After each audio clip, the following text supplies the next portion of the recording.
Okay. Tony, do you want to do the welcome?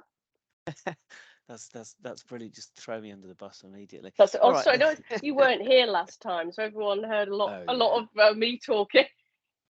Well, lucky them, I say. So, good morning, everyone, or good evening if you're joining from a different hemisphere. Um, Welcome to ERSA's Employer Engagement Forum. I've not been here for the last couple of forums, so I feel like an imposter. But I'll just quickly introduce myself. So my name's Tony Carr. I have worked in employability for a bit too long now, but probably about 18 years or so. And I run an organisation which is kind of consultant to the sector and different charities. But one of my key geeky interests is employer engagement and how we do it really well within this space. So that's why I'm a co-chair on this forum. I'll get Jo to introduce herself as well, and then one of us will do the agenda. Thanks, Tony. Good morning, good evening, everyone.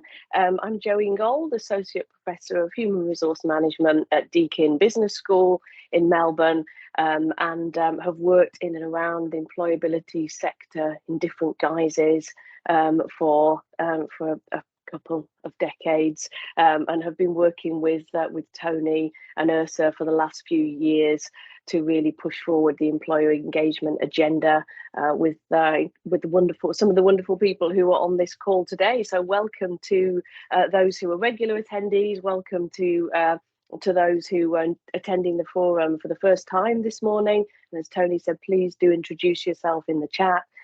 As people are doing, and we've got a really great packed agenda for you today. So in a moment, we're going to kick off with the wonderful Elizabeth Taylor, CEO of ERSA. And then we'll move to our guest Simon Crabb from Social Ventures Australia, who's going to talk about the fantastic work that Social Ventures are doing, bringing together young people and employers in the same room to have a dialogue about the barriers on each side. Amongst other wonderful things. And then we're going to welcome Anna Mahmood from Youth Futures Foundation to talk about youth-friendly employers, really critical in the context of youth unemployment and, of course, the barriers to entry for young people in the current labour market, whether you're in the UK, Australia, or somewhere else.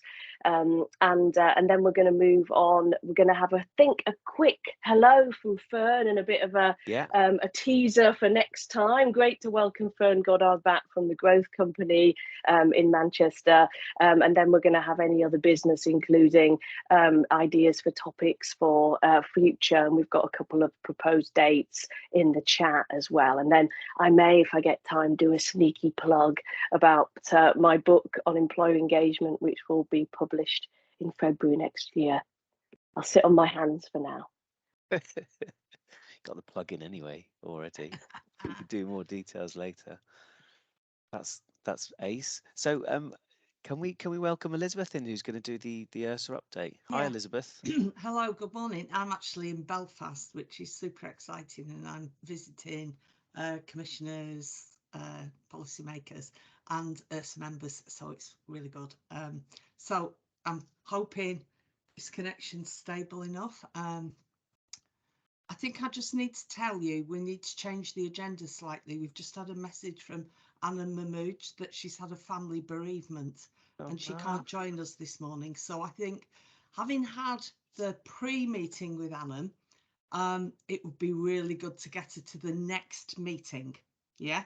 So two things here. I think it will give people a little bit of time back. Not that we ever want to cut ERSA forum short, but I also thought it could give Katie Jones the opportunity to talk about her book, which I am reading. In fact, if I lean back, I can tell you it's on the road with me.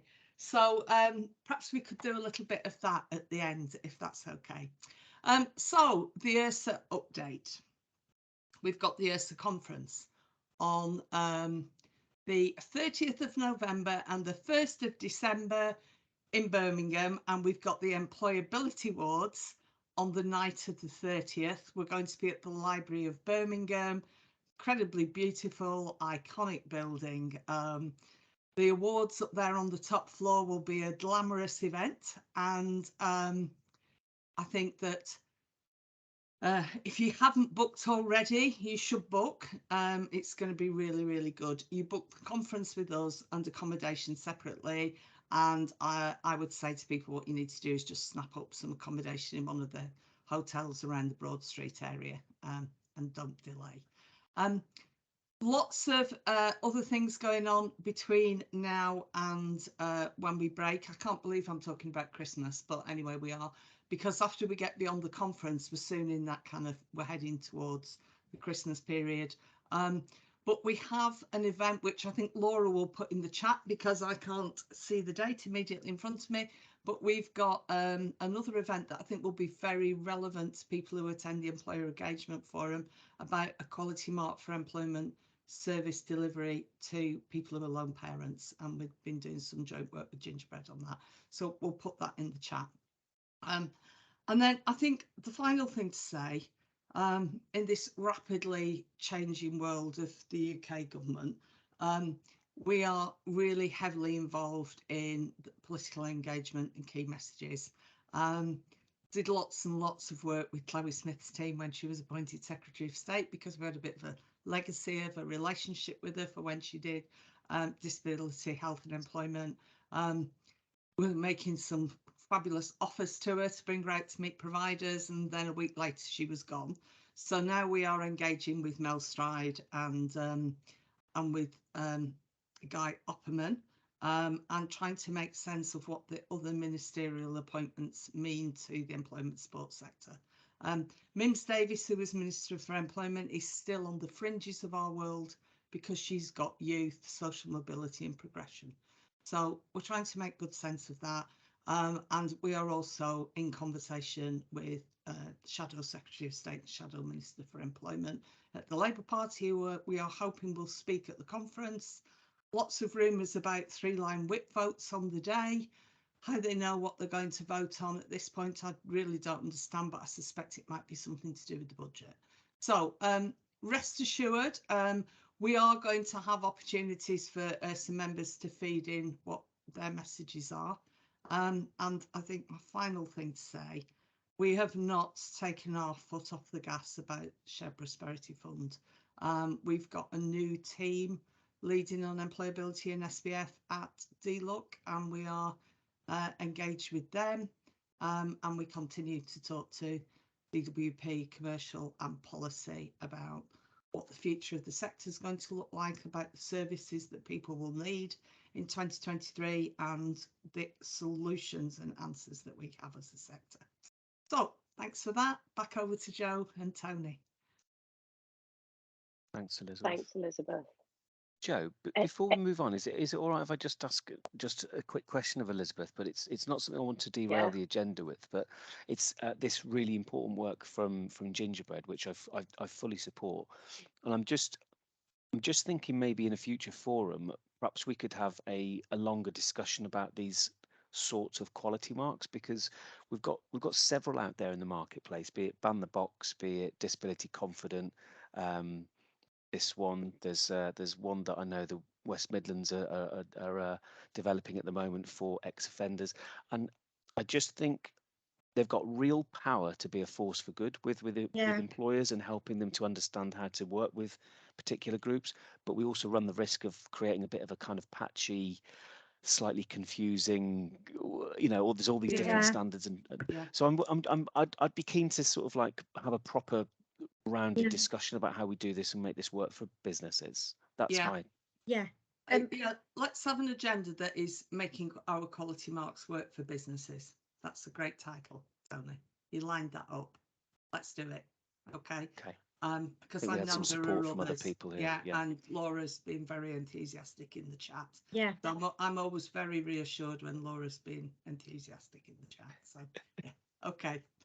Thanks for that. Thank you. Handing back. Great idea. Great idea. And Nalini, was there anything you just wanted to add there in terms of the gingerbread work? I just kind of wanted to kind of echo what Tony was saying, because we're at the very early stages of where, we're doing the research to develop this kite mark, and it's that early that we really are open to working in partnership with another organisation, because I take your point about the repetition and the fatigue for employers as well. And, you know, we're happy to join up with another organisation who is doing some similar type of work, and you know, initially have those discussions to say, could this work as a joint initiative? But everybody on the call, very quickly, I'd really appreciate it if you could complete the survey that links that Laura's kindly put on the chat. Your contributions will be invaluable in supporting and making a positive journey for single parents within employment. Thank you. Excellent. Thanks, Nalini. Great stuff. And Simon, yes, it would be great to have your involvement in that, because it's something that I think has been a focus in Australia as well. And that, yeah. So, and without further ado, I will introduce Simon, who is Executive Director for, sorry, not Executive Director, That's a all right. director. Promotion's good for me. Don't tell Lisa. So a director, associate director. Sorry, I have got my notes here, and they realised the other side hadn't printed, which is very convenient. So associate director of Social Ventures Australia, working across a range of innovative projects, one of which Simon's going to talk to us about this evening. Social Ventures Australia is a not-for-profit organisation that basically, correct me if I'm wrong, Simon, focuses on addressing disadvantage and making sure that all Australians have the ability to participate in society and overcome disadvantage. And also you offer a range of different initiatives. You offer consultancy, and you do a lot of evaluation and research as well. So a whole suite of activities, and including on young people from low socioeconomic backgrounds. So over to you, Simon, and looking forward to hearing about the project. Fantastic. Thank you, Joe. That was a very good summary. I've got to admit, it took a number of years of me working at SVA before I got the hang of how to explain it. So you've done a great job. We've got a consulting arm. We've got an impact investing arm that manages funds for social good, also responsible for some of Australia's first social impact bonds. So a lot of work that's probably similar to some of those that you guys are involved with. National reach, celebrating our 20th year, and we're an intermediary, so we work with partners for all of our work. Not much service delivery. My team's probably one of the closest to the action in terms of sort of the end user. So yeah, a whole range of different initiatives across the organisation. Before I start, though, I wanted to acknowledge that I'm meeting on the lands of the Wurundjeri people of the Kulin Nation, and I wanted to pay my respects to their elders, past and present, and also their emerging leaders. So yeah, Joe's given a great summary. I'm an associate director in our employment team. I've been at SVA for just over 8 years now, so I've seen a lot of growth within the organisation, also seen a lot of evolution in terms of thinking. We really look for, as an intermediary, really look at opportunities to influence systems, to influence policy, to influence practice, to gather evidence, and really to drive forward conversations on how we can improve all of the systems that operate within the country to support those, particularly those that are in need. I'm here to talk about rebuilding the career ladder. It's the latest initiative that our team has been running since last year, but it's really been sort of the next step in an evolution of our thinking.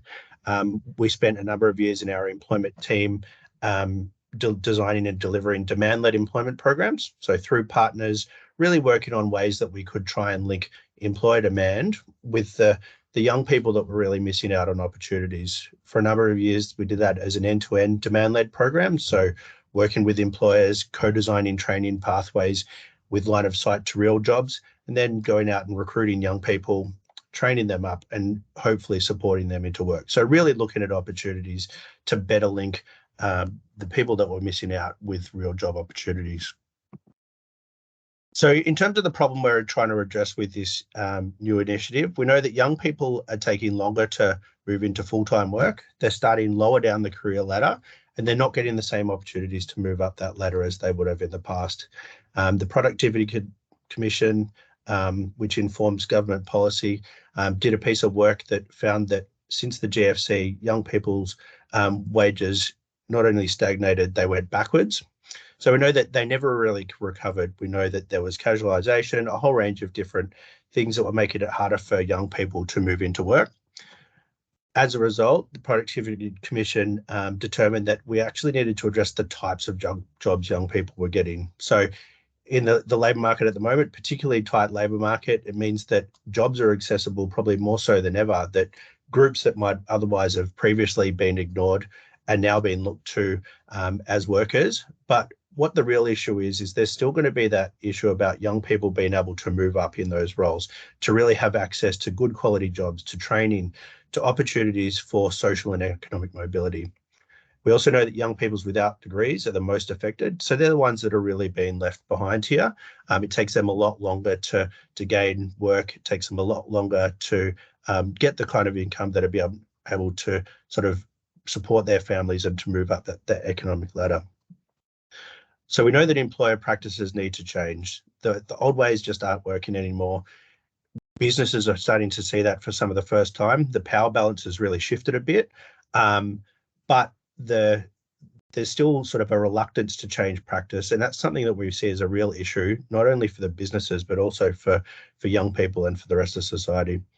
We also know that most employers don't engage with our employment system. So large national employment system here, in 2018, they determined that less than 4% of major employers were working with that system. So there was jobs available, but where young people in particular were receiving support to get those jobs, the parts weren't linking up. And so this is our new way that we're really approaching that issue.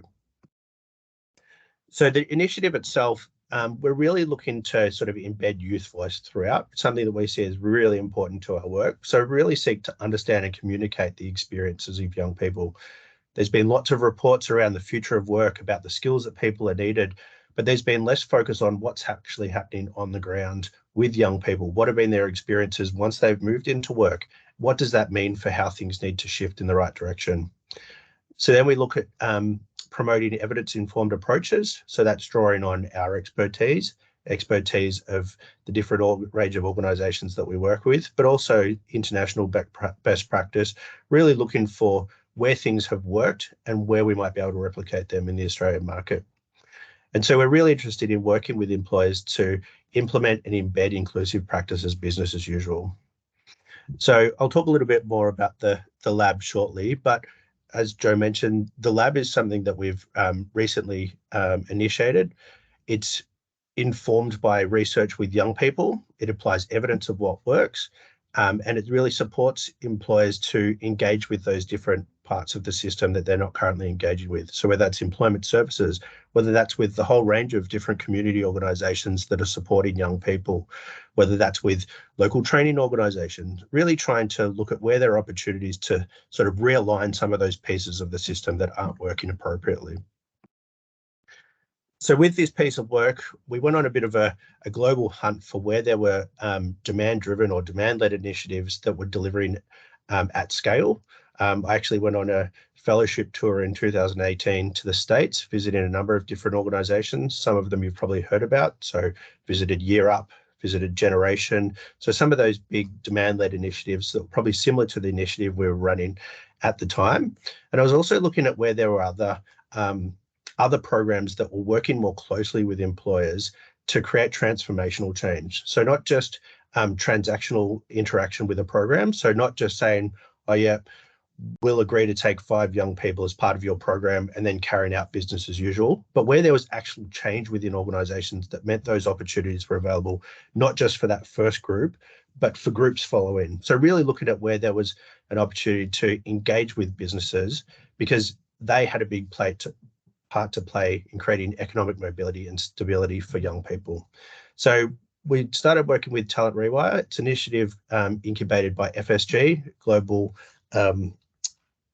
consulting firm, social consulting firm. You may recognize them from this. Sorry, that's super small, but they do a lot of work around systems change. So this is the waters of systems change. I'm also going to share these slides so you guys can have a copy of these later, and I'll add in some extra links to some of these resources. But this is their theory of change that really resonated with what we were trying to do. So really embracing employee voice, really looking at where there are opportunities for practice change, how we could embed evidence and gather evidence to really understand the effect that this change was having on businesses and where there were opportunities for replication, for scale. So for more transformational change to deliver impact at scale. So we're partnering with Talent Rewire on this. Our Employer Innovation Lab is based on their model. They've been a huge assistance in getting us to this point, and having that sort of thought leader that's been delivering this kind of program for a number of years has been hugely helpful to our program. So the lab itself, it's really structured around changing mindsets and behaviors. So looking at systems and structures that are holding problems in place. Where are there challenges that are happening outside the doors of these employers that they might be replicating internally within their practice? So what are they doing that's keeping people out of work instead of offering them opportunities to come into work? It's really based around sort of a shared learning environment. So they have an opportunity to discuss with peers and colleagues. We make sure that we bring together employers that aren't direct competitors, so they really don't feel that sort of pressure to not share their trade secrets. It's really a sharing environment. But what's really important to it is also bringing young people into the conversation. So as Joe mentioned, we have built this on evidence from research that we've done with young people, but we also bring young people in the room so that when these employers go through a process of understanding what are the challenges within their business, what could we be doing differently? How could we measure whether that's been effective? We also bring young people in so that the employers basically pitch to the young people and say, is this something that you're interested in? Have we made assumptions that aren't actually accurate? Do you have some feedback that we could incorporate in the design of a pilot for us to implement within our organisation to hopefully shift practice in the right direction? So that youth voice piece is really important, as well as that opportunity to connect with peers, to really share ideas, and I guess using the idea of a lab to really sort of break things down to their basic, try things in a new way, look outside the square to new ideas that can hopefully drive forward better practice. And that's followed by coaching from our team. And I'll talk a little bit more about that shortly. So in terms of the employer commitment, this is a philanthropically funded pilot that we're delivering. So there's no cost for them to attend, but what we ask is that they commit to delivering a small scale pilot within their organisation. And that's not just about recruitment. I know that a lot of the employers that came along the first time were probably hoping we had a whole lot of young people waiting just outside the door and came in and they could solve all of their recruitment challenges. We actually go far beyond that. So we're really looking at retention, progression. Is there a hole in the bucket? Are there people coming in and starting these roles, but they're leaving just as quickly? Where are there opportunities to provide young people with the opportunities that are going to mean that they stay, that they become great workers? It's beneficial for the young people, and it's also beneficial for the businesses. They commit to 2 to 3 people attending from the organisation. And again, we really want broad perspectives here. So we don't just want the HR people to have to carry another welfare initiative. We don't want the people that have sort of been through this before to say, no, this isn't going to work. We'll just stick to the old way. We really want broad perspectives. So we really try and have people that have experience on the day-to-day of what's happening on the ground for young people that might be coming into the organisation. Really want that broad perspectives, broad ideas, so that hopefully we can design something with them that empowers them to do something differently. And then being the big data nerds we are, we'd love them to be able to track their progress. We really try and embed data collection as part of this learning, because we really want them to be able to, once they've understood how their pilot went, to really then be able to make the business case for wider application. So that's really important to us. So what have we done so far? We commissioned research into the experiences of young people looking for work and in work. What we found was contrary to probably what a lot of the press has been talking about recently, about young people not wanting to work or people having lofty expectations about what they wanted. We found that young people just wanted to be trusted. They wanted to feel valued. They wanted to have basic things like training and support. They wanted people to ask how their day was going. Very basic things. That's been really powerful in conversation with employers, to be able to say, a lot of these solutions are within your grasp. You don't have to go and move mountains here. It's simply about changing mindsets or a few different sort of policies or procedures. But not only that, speaking with your staff, understanding what's happening with the staff that are in the organisation now, and looking for what could be done better to support those staff. So 8 employers went through our first round of our lab. They're currently in the process of implementing their pilots. So in terms of, I guess, what you guys are interested in terms of that engagement and what that looks like on the ground, a lot of the support we're providing at the moment is navigation support. A lot of these organisations have never worked with community organisations that have large caseloads of young people that are delivering employability skills training, that are delivering industry-specific training. They just had no idea that a lot of these services existed. They weren't connecting with employment services. A lot of people might have had 1 or 2 bad experiences over the years and just closed the door on those opportunities completely. Probably since the last time they were involved in a program like that, there's been more youth-specific initiatives that actually include skills training. They include the opportunity for things like certifications or for some tweaks of training so that they line up with the jobs on offer.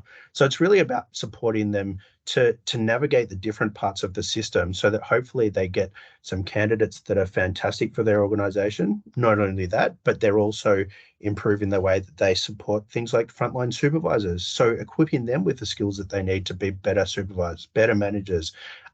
It's empowering for them, but it also means that their young staff are likely to last longer. So it's really trying to pull on all of those strands as to what we think a good work experience would look like, and providing the opportunity for connection to those different parts. We're currently recruiting for our next lab, which starts next week. So probably should say nearly finished recruiting. So really looking forward to delivering our second lab.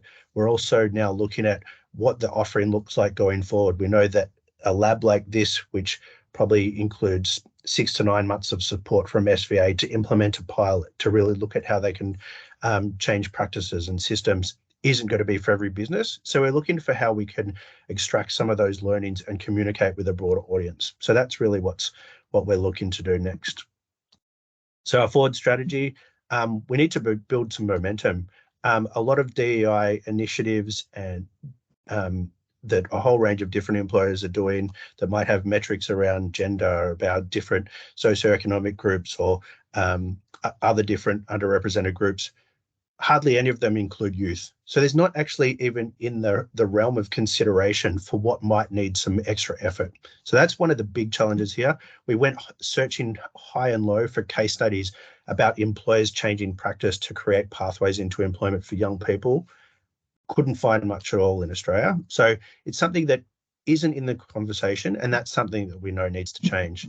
So part of that will be building the evidence base, whether it's through our labs and direct experience with employers, whether it's through speaking with young people, and also working with a range of different sector partners for to gather evidence that will help us to progress.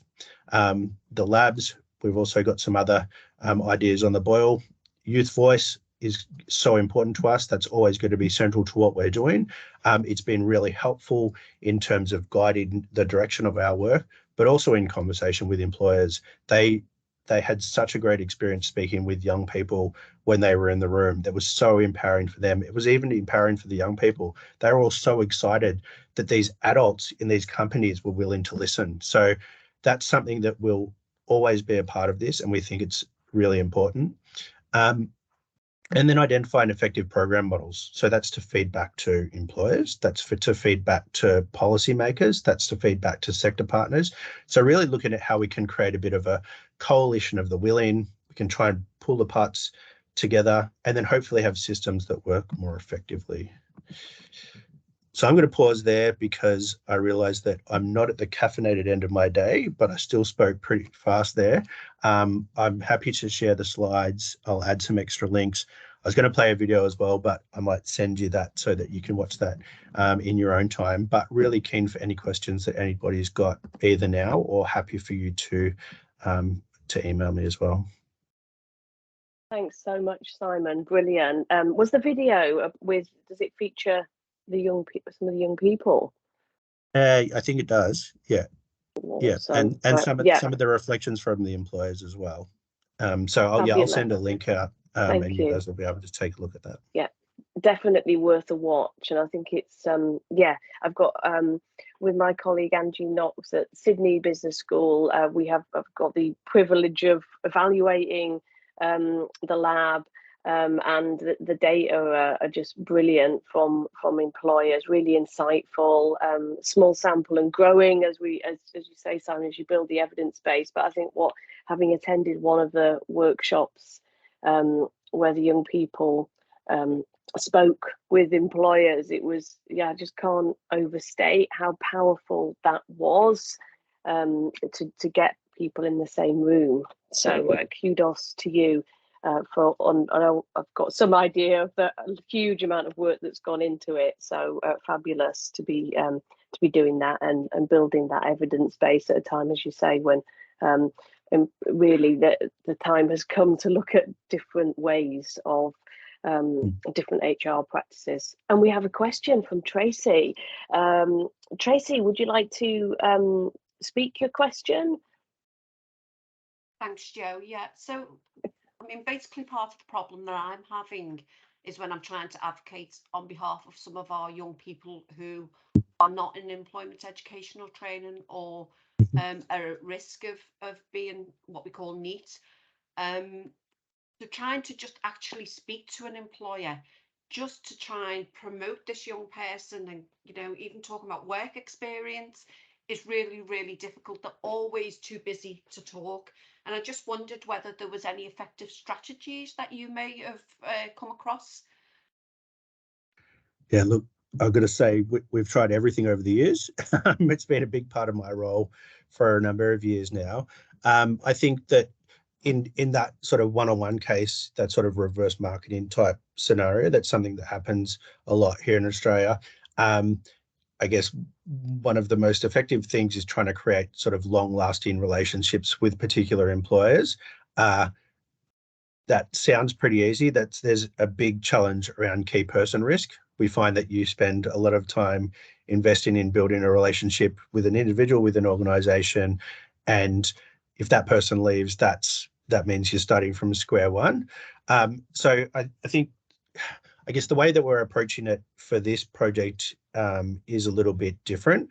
We're going pretty broad because it's a slightly different offer than an individual. One thing that's been really effective for us in terms of communication is actually speaking with different membership organisations or representative organisations. So whether that be an industry organisation that has a number of different employers from a particular industry, whether it be we've got connections in a couple of sort of diversity, equity, and inclusion groups. So really looking to where the people that might have a higher likelihood of engaging in that type of conversation, bringing them into one place so that we can establish the relations that way.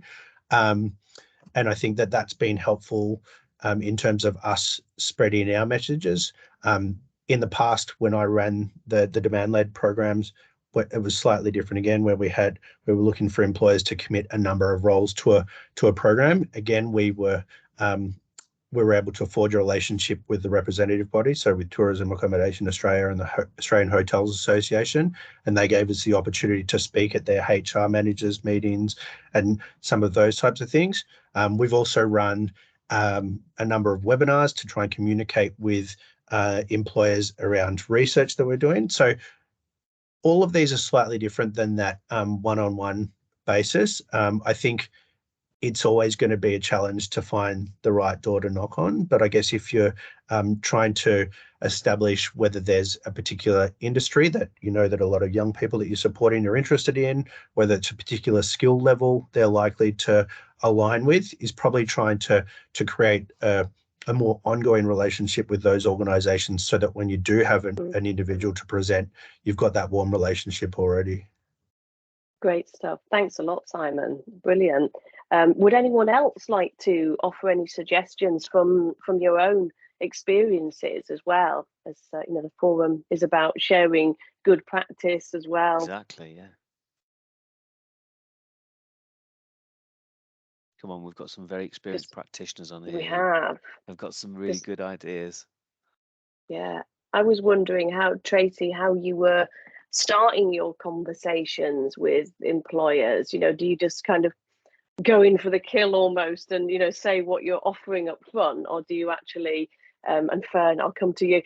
So Fern, I'm sure you'll have some fabulous insights. So yeah, I was just going to ask what your approach was in terms of when you pick up the phone to employers. But I'll go to Fern for some nuggets of great advice. So hi everyone, you'll hear me introduction in a bit who I am. Usually hear me before you see me, and some of you have met me before, lucky you, or unlucky in some cases.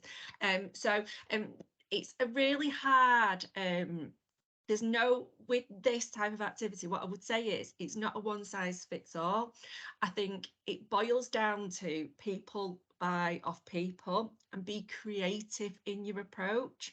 So you might find that first and foremost, understanding your employer, who you're targeting, why you're targeting, and the rationale behind it, and what your value statement is in it, why you're targeting them. Okay, but what I would say is, think of yourself when you are a consumer. What's the first turn off? Being like a car salesman. So just be you. And you know what? If that employer doesn't engage you, well, you don't have to work with them. Be selective. You be as picky as they'll be as picky with you, but just be yourself. The more natural you are in coming across with these employers, then the better your outcome will be. So sometimes it's about it's preparing, but not overthinking and not preempting your outcome. So do you know what I would do? Just go for it and see what happens, and you will develop what works for you and what doesn't. Sometimes nobody goes into every kind of employer engagement and gets a good conversion out of it. Things do go wrong, but learn from the things that go wrong, because I'll tell you something, we all learn from the things that go wrong more than the things that go right. Okay, so just be brave and bold, it's fine. So that's my tip when it comes to your approach. Great stuff, Fern. Thanks, I love Fern. that about being willing to walk away as well. If an employer, just thinking about what Simon was saying about building those sustainable, good quality job, career pathways. And thanks, James, for your suggestion, business brunches. So sort of, again, speaking to what you were saying, Fern, that your value proposition, but also you're offering something. So a business brunch, you might offer some training, maybe.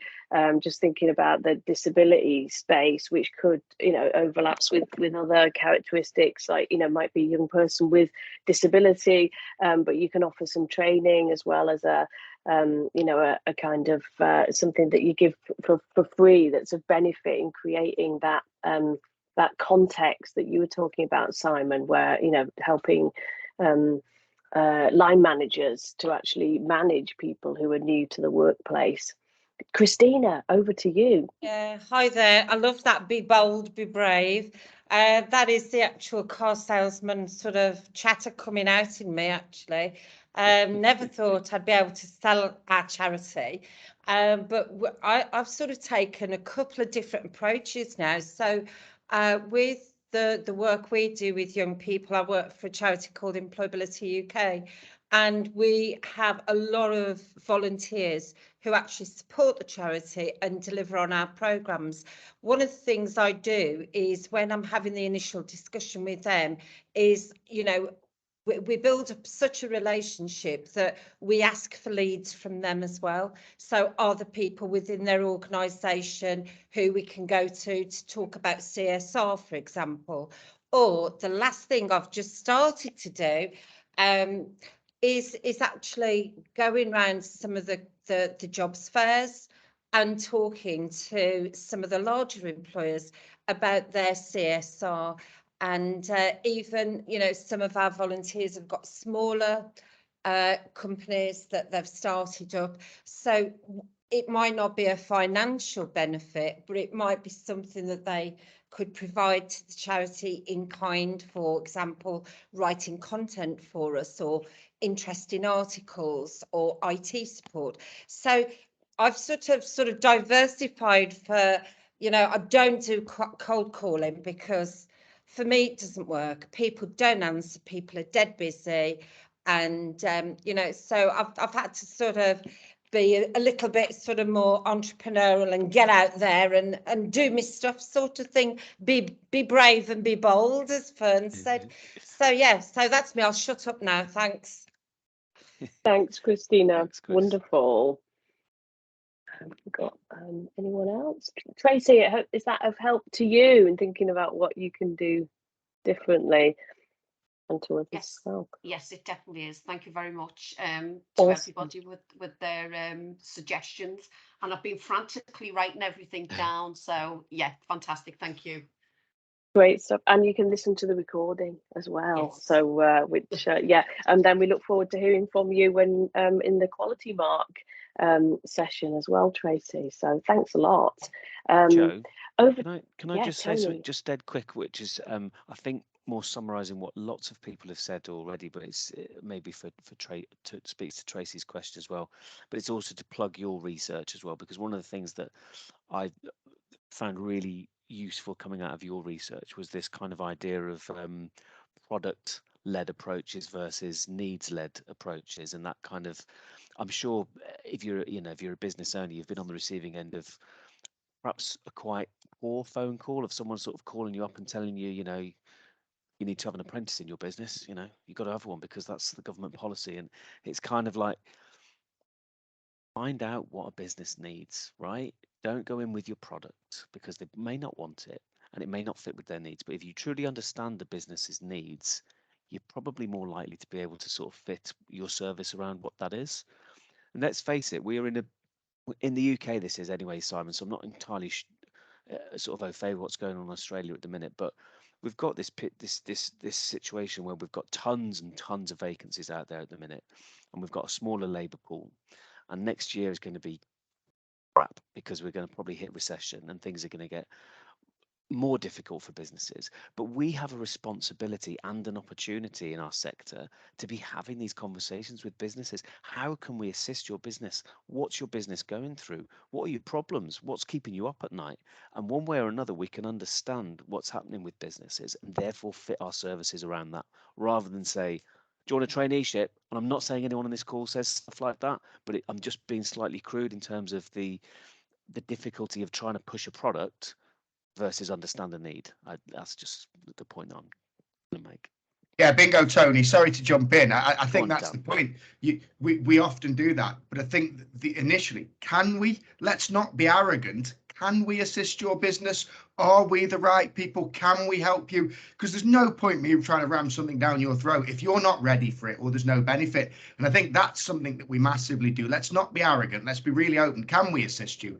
And let's work better in partnership, because just picking whoever's on the screen, if I can't assist you, Fern might be able to. And I think we as a sector have got to be a lot. I think we talk great about being in partnership, but I'm going to call it out and be a little bit. I'd challenge. I don't think we actually are at times. I think we're really good at winning a bid and we'll put you in there. But actually, do we really pass leads around? Nah, come on, let's be honest with each other and start to create that. So yeah, not solution sell. Can we help you? Is it right for you? And I think if we go in there with that real approach of humble, of like, listen, I don't know whether I can help you, but let's have a conversation and see if we can. And if I can't help you, I bet I know someone who might be able to. And I think that is refreshing and what employers want to hear at the moment. I think they're bored of the old rhetoric. Sorry, ranting, going off again. Oh, love it. Love it. Every word. Tony. Nice one, Dan. Yes. Can Give I you just- the can I just- £10 later.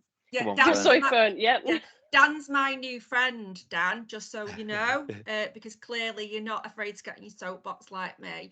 But what I would say is, and this actually mirrors a conversation I had with Tony at about 8:20 this morning after he just dropped Absolutely, his yeah. kids off at school. But I think be trustworthy is a big thing. So I think one of the biggest barriers is to passing employers on, taking that consultative approach and being brave and actually going, do you know what? I don't think I'm the right person for this job. I'm passing that on. One thing that I am good at is passing it on, because do you know what? I'm comfortable that my team has got good enough employer relationships that it's not detrimental. And ultimately, it's about putting that employer need first and giving the best service to both the people that we as a sector support and the employers we work with. So Dan, love it. You're my new mate.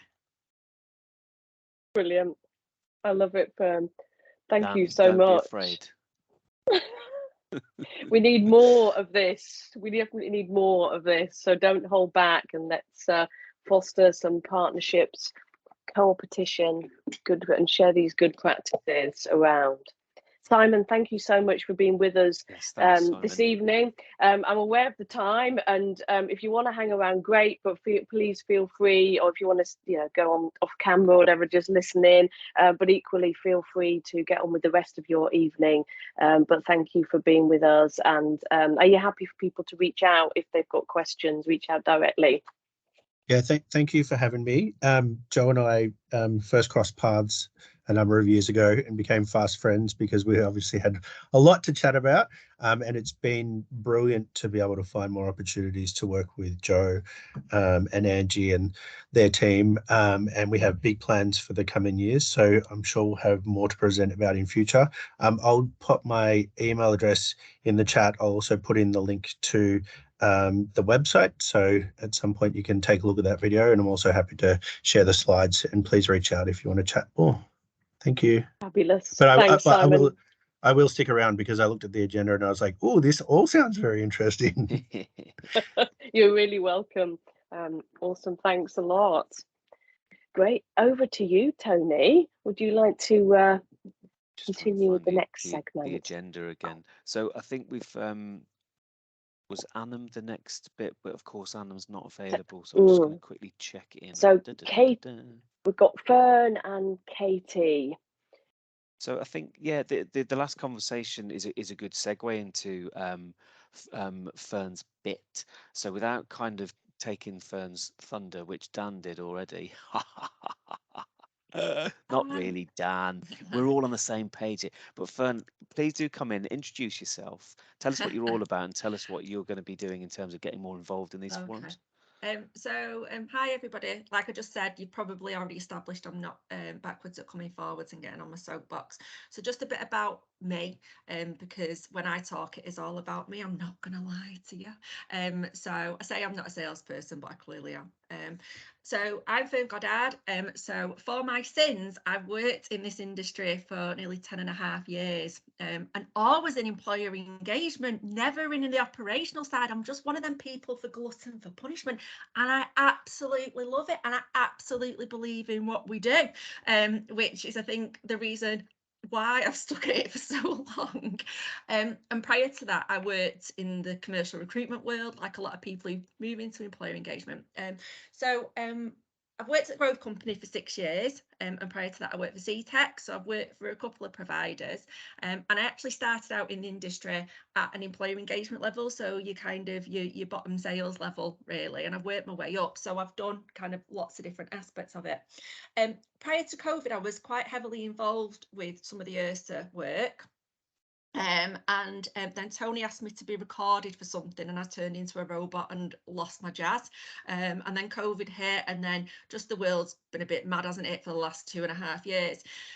So I reached out to the lovely ERSA lot a couple of weeks ago, and I just said, can I get more involved again? Now, the reason for that is, and I know I'm going a bit off topic, is I'm really, like I said, I'm really passionate and I believe in what we do. But one thing that I do recognise is actually the last 2 years has been really, really hard for us.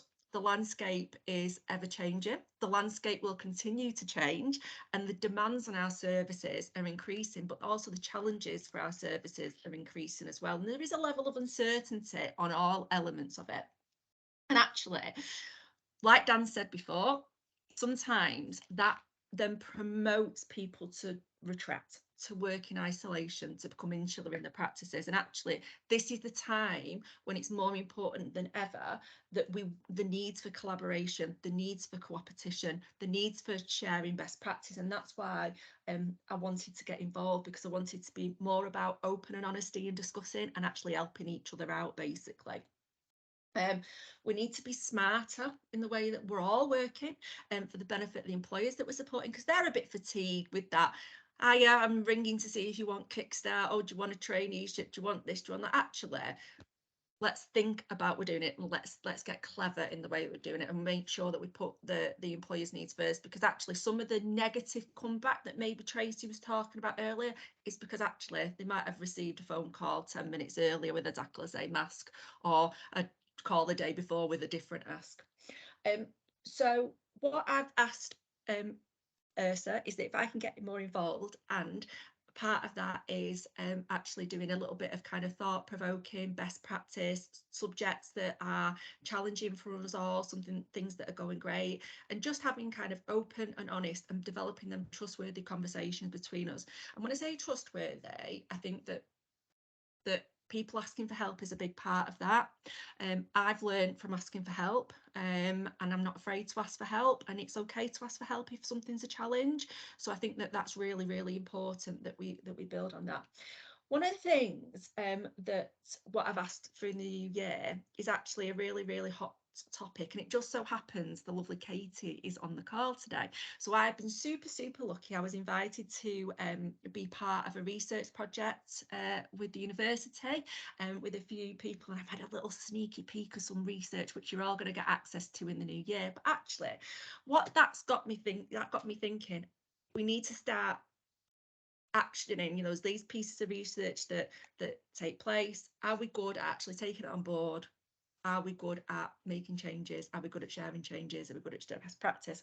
So what I would really like to do is, in the new year, I would like to do some work around a subject, and the subject is universal credit. Okay, and we need to think about, as employer engagement functions within our organisations, are we discussing UC enough with employers?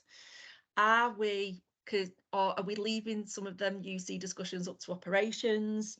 Are we opening our discussions? We need to think about what we're discussing, who we're discussing it with, and how we can get better at it. Because actually, if we tighten up our discussions, then I think it will serve better outcomes for us all. It will enhance them employer relationships. It will enhance the customer journey, and ultimately it will get people to sustain. It will help businesses retain talent. So actually, starting points with us, isn't it? We're placing them people, so we need to take more responsibility in having them active discussions. So what I'd like to do is kind of throw it out there and say, in the new year, let's start talking. And let's talk about a subject that actually applies to most people in this room. And let's carry on with them discussions and work together, because we don't know what the new year is going to bring. We've not got crystal balls. We're not Mystic Meg, but we know it's going to be challenging in one form or another. And the one thing is that our services, whatever that looks like, is going to be needed. So let's work together, let's collaborate, and let's make the best of the situation. So that's kind of where I'm from today.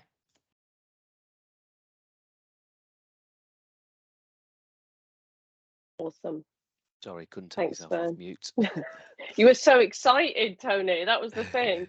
Thank you very Music much, Fern. to my ears. So that's watch this space. Yeah, exactly. Watch this space. We're going to be doing more about that in our next forum, which I think is in February. We'll look at the dates again in a moment, but we'll be having a wider conversation about that. And one of the things that in our 8:20 conversation this morning, Fern, and what you've just said is about what we've been trying to do over the past few years amongst this group and others within the sector is this kind of pushing towards greater collaboration and competition and all the kind of good work that Joe's published and talked about. And so it does grieve me a little bit to hear that you've got a sense that we've perhaps gone a bit backward, perhaps pulled up the drawbridges a little bit in some spaces. And I think it would be, and Dan's obviously echoed that again today, I think it'd be really good to revisit this and work out how we are going to come together to provide a better service for businesses, and therefore more people finding work. That's the whole point, isn't it? So really looking forward to that, Fern. So thank you very much, and we'll work out the details of how that will work in the practical session in the new year. So yeah, thank you very much. Does that also provide us with a segue to Katie as well? It does. It does. Yeah. Hi, Katie. Absolutely. Thank you, and thanks for putting me on the spot, Elizabeth. I've not planned my sales patter today, but just to introduce myself, my name's Katie Jones, and I'm based in the Business School at Manchester Metropolitan University. I've put in the chat over the past couple of years, I've been working on the first sort of major independent study that tries to speak to employers about universal credit, which is for our Australian colleagues, although I think Joe's probably doing a great job of giving you an update on the situation. But that's our new benefit for people who are both out of work and on a low income, and it's a sort of primary vehicle for delivering active labour market policies. So we've tried to bring employers into the conversation and get in, we've managed to pin down 84 of them over the past couple of years, which has been a challenge. So I've done all the going to the chambers, knocking on doors. Literally, I ended up on a tour of a factory at one point just to get into those discussions. So I won't talk about that now, but I'd just reiterate Fern's call, really, that I think we need to start having these conversations and having them quite openly. You know, universal credit's a system that supports a lot of people, and we need to make sure that it works for everybody in our labour market. So yeah, the book, which I do, like, it's not planned, but I do have it just on the table next to me.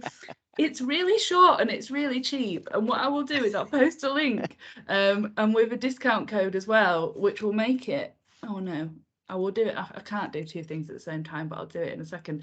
I'll post a discount code as well that will make it even cheaper. And basically the book, it's called Idleness, and it's part of a series. And myself and my co-author Ashwin Kumar were commissioned to write one of the basically the series is a sort of response to the fact that we're 80 years on this year from the Beveridge report, which set out to tackle his so-called 5 giants, which were want, disease, ignorance, squalor, and idleness. So the book really focuses on, you know, is this a problem that we've got in the UK labour market today? Spoiler alert, we answer no. And show the evidence that underpins that.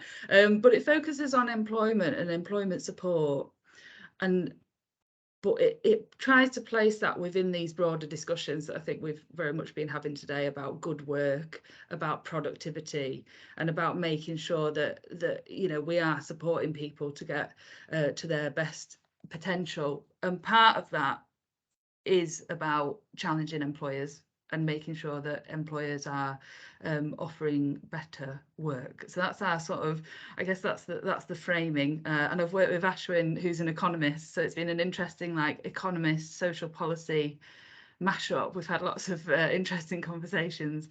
So yeah, I'm happy to say more about it, but I won't ramble on, and just encourage you to take a look. We will be sort of writing up little bits of shorter think pieces here and there, so keep a lookout for that, and I'll stop there. Brilliant, thanks, Katie. A must read. I'd definitely say. Oh, and while I've got you and Simon on, just a brief, if I can say so, Katie, that you'll be visiting Australia next year, so I'm really excited. And one of the great organisations you'll have a chat with will be Social Ventures, and I'm sure Simon will have some other ideas about. Yeah, Simon, we might eventually get that coffee and lunch. Awesome, yeah, great stuff. Any questions for Katie?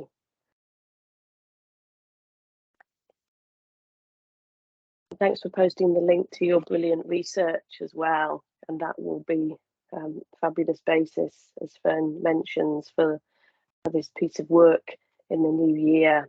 But really, really critical research, and kudos for speaking to that many employers as well, because as everybody on this call I'm sure will attest to, it's definitely not easy. So yeah, we've got to get the perspectives of employers. Tony and Laura, in terms of the next section, we've got the day of the next meeting, provisional day, 8th of February for the next meeting. Tony, did you want to have a quick sort of discussion or get some thoughts from colleagues on the call about what other topics might be of interest if we're looking to plan ahead for next year? Precisely that. Thank you, Joe. And I think we've done that through the course of the conversation that we've had this morning as well. So we're always trying to make sure that these meet the needs of the audience and the member organisations that come along to these sessions. So I'd really like you to all consider what you would like to see in future forums, employer engagement forums, where we have both the people on this call, but we might have additional new speakers.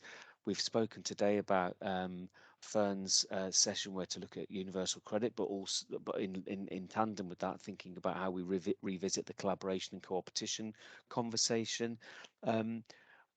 We've also spoken about that kind of employer kite mark, the series of different kite marks and quality standards. So I think that there's another topic there or theme for us to discuss.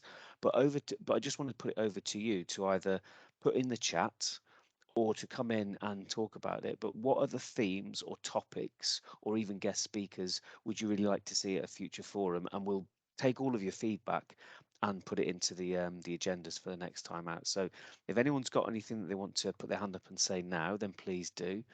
Or you can start putting it in the chat. And if you don't think of it now, but as soon as you hang up, you think, oh gosh, I forgot that, then you can always email one of the team at ERSA and we'll think about that for the theme. Has anyone got anything that they would like to see in a future employer engagement forum?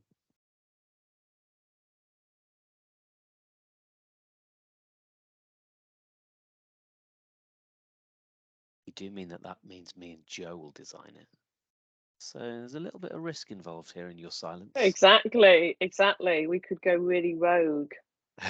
And in the meantime, I'll post a shameless plug for my book on employer engagement. Well, I say my book, it's a co-edited book that will be published at the end of February next year. And the plan is that we'd have a book launch along with ERSA and get some of the contributors to speak.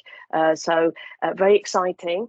There's chapters with case studies from across the world: UK, Australia, Germany, Denmark, the Netherlands. Have I missed anyone? The US as well. And there's also a chapter that is co-authored with Mr. T. Carr. So a practice case study. So the multi-talented Mr. Tony Carr. So yes, it's and I'll also have a discount code, although it is coming out in an expensive hardback first. So if you're from Yorkshire like me, you'll probably want to wait for the cheaper version to come out, which I would totally respect. But there will be an ebook, and yeah, happy to chat about that. But that's really exciting. It's been a team effort, and along with Katie's work, we'll hope provides some contribution to this ongoing critical conversation. So we've got a workshop on working with corporates. Great. So thanks, Katie. Yeah. So Nalini, yeah. So yeah, and thank you, Laura's also put in there just for those future topics, themes or suggestions. It's events@ersa.org.uk. But that's for any suggestions, or if you'd like to present yourselves at a future session, then just you're very welcome to do that. But just I think we've got to the end of our agenda. But has anyone got any other business that they would like to bring up today?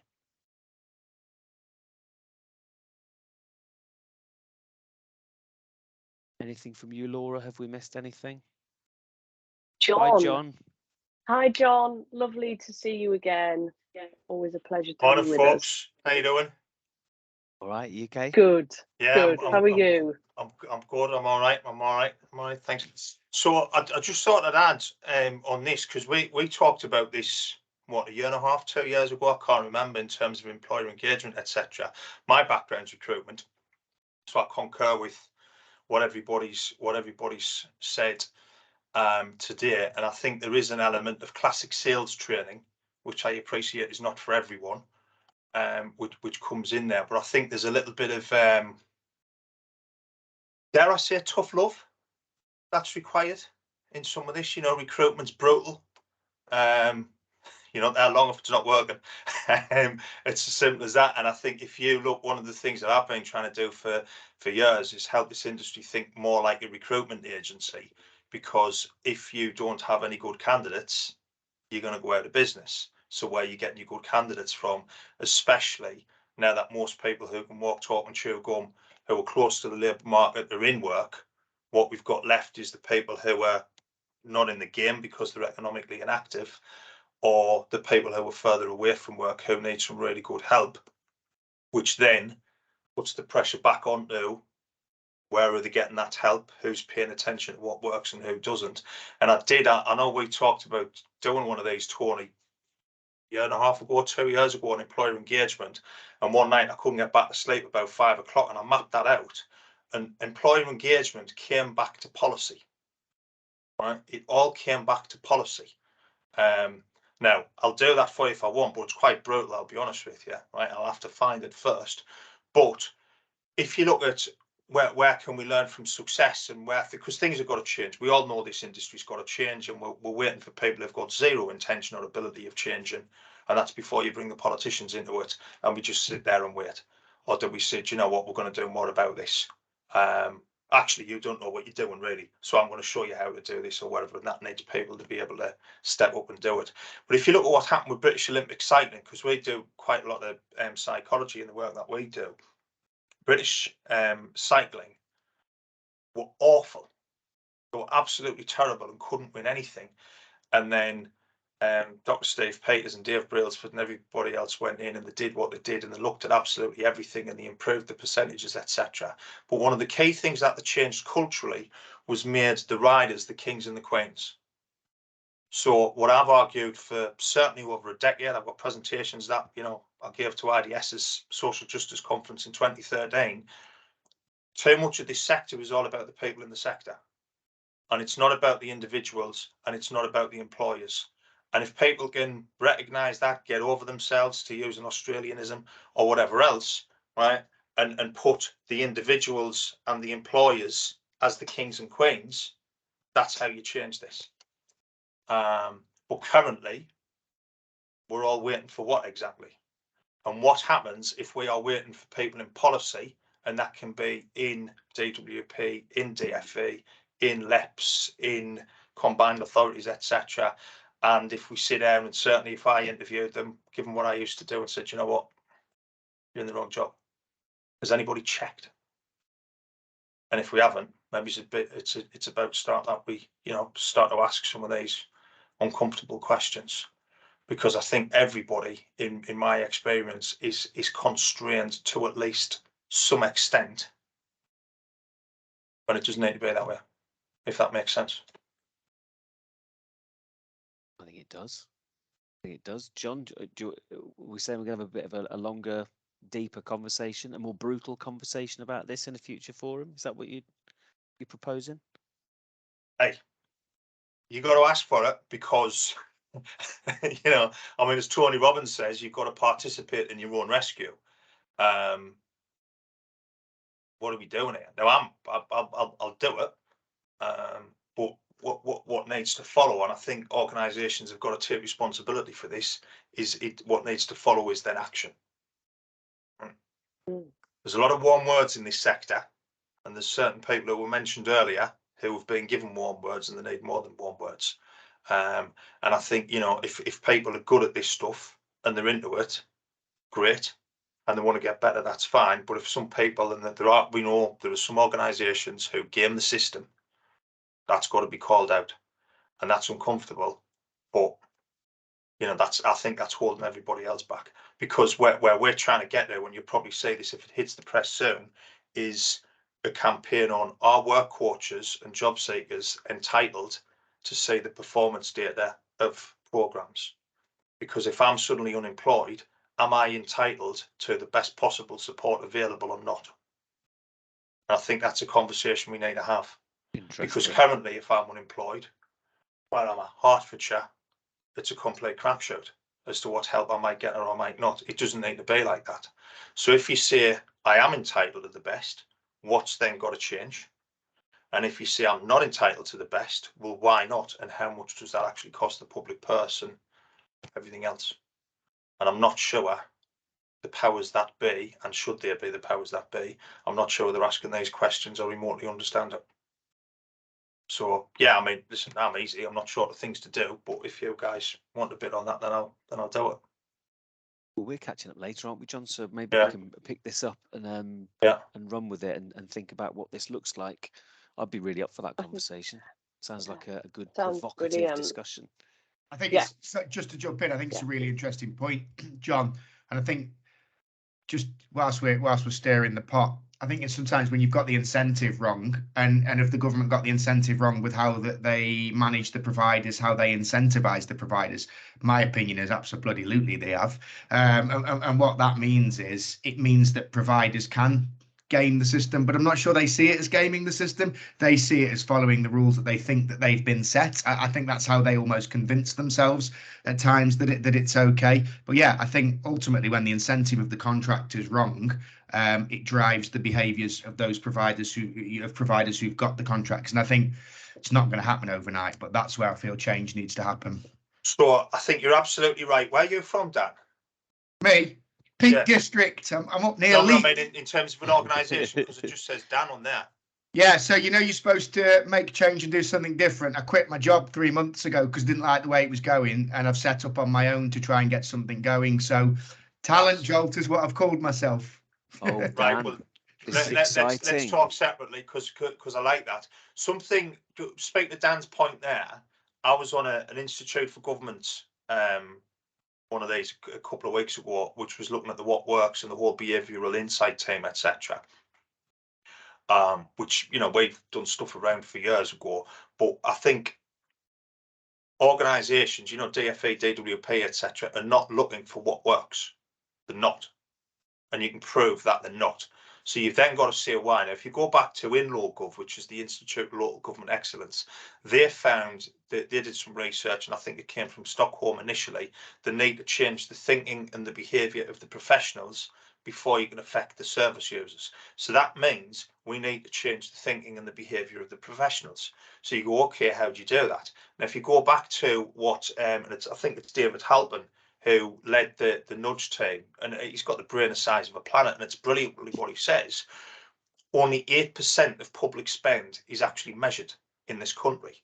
And one of the things that they've found, this isn't me, this is them, because I think policy and strategy are the epicenter of the problem with this stuff, that the more intelligent you are, the more senior you are in policy, the less likely you are to admit that you don't actually know something. Yeah. So these lot have been winging it and blagging it for years, and then what happens, and I'm sure we've all seen this, they start to reverse engineer the outcome that they winged or blagged anywhere, which creates horrendous behaviours and drivers in any organisation, which then massively affects the market as well. And you know, people don't call it out. Fern, I'm guessing are you at Manchester, are you? Right. Andy Burnham said he'd give me 15 minutes. My accent gives it away, but I actually live in the Peak District, like Dan. But I sound like, yes, but I cover Manchester. You say, well, it starts at the top, right? Because I met a number of the mayors in May. What have they done? They've actually done nothing with me. So they're putting up with the status quo.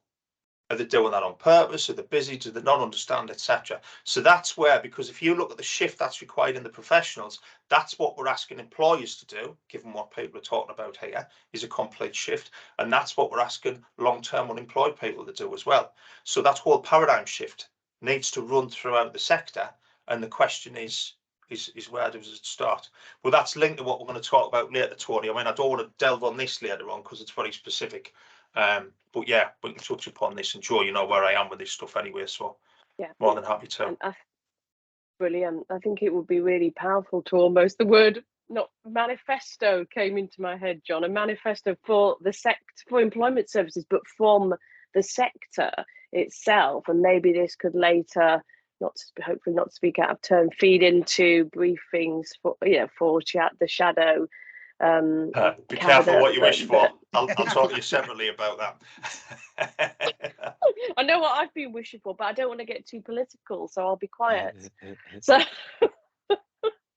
anyway, moving swiftly on. But thank you, John. Now, I think I'm just reflecting briefly that a few years ago, I was part of, in the before times, part of an academic advisory group for DWP on commissioning, and they even had experts on contracts who were actually not from employment services, who actually had fresh eyes and just said, if I can ask you, why are you doing it like this? If this is what you want to achieve, why are you contracting in this way? And it was really insightful, but sadly, we didn't have any impact on policy or the new purchasing commissioning models. But there's still people wanting to work in that space, and with an Australian kind of lens, as Simon knows, that Australia's got some interesting insights to provide on that, especially with what John was saying about identifying who